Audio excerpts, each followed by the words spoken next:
video that I've put together because somebody the other day asked me about working in an existing building, changing the fire alarm system over. They were talking about, do you do it with radio, do you do it with wired?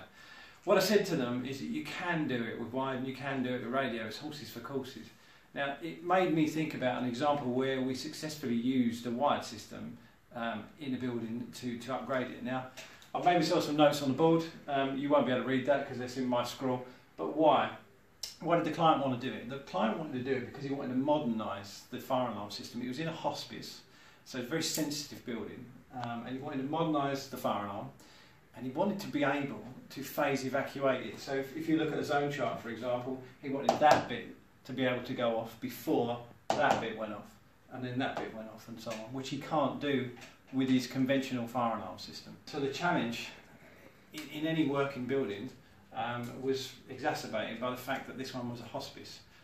So it was very sensitive, and we worked with a builder, a great builder called MP Dunn, and they phased the areas, closed them off, and then we came in, did the wiring, added it to a new wired system, and the solution was what we did here. So you had the existing wiring that went out to your smoke detectors and your sounders. In my little drawing of sounders, but these ones are actually bells, so they were ding-a-ling-a-ling. And we had a new system which we wired into the new areas, back to the new system, and we had smoke detectors and had sounders on here. And what we did is that in phases that we did this area of the building, for example, so that phase was wired. Then it was wired back to the panel, and then we did another phase, which is this area of the building, and then so on. But the key thing was the fact that we weren't doing the whole building. So what we needed to do was to keep the existing system running with the new system that we were putting in. So we linked the two systems together.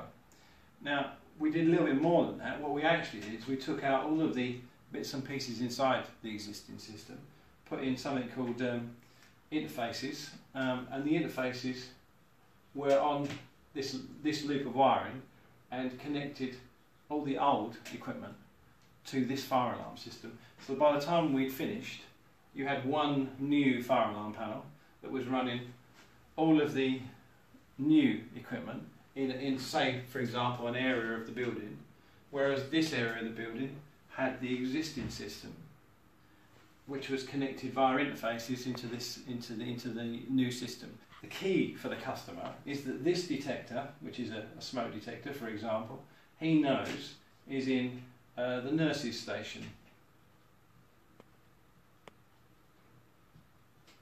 So he now knows, or they know, when they're using the system, that that detector is in that area. Whereas the old system, this could have been the entire first floor of the building, or the entire second floor of the building.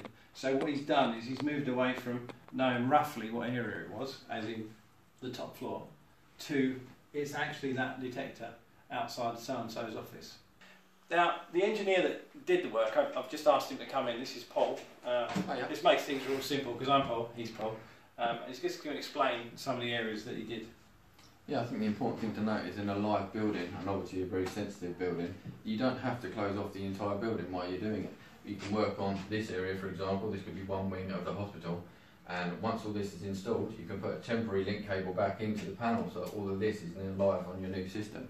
And then when you put patients back into here, you then close off this section of the building, and you can do the same thing again, and you can put a temporary link back in. So we're now reopen this full of patients, we're now working on this one, and then we can bring patients back in here and then work on a new phase of the building.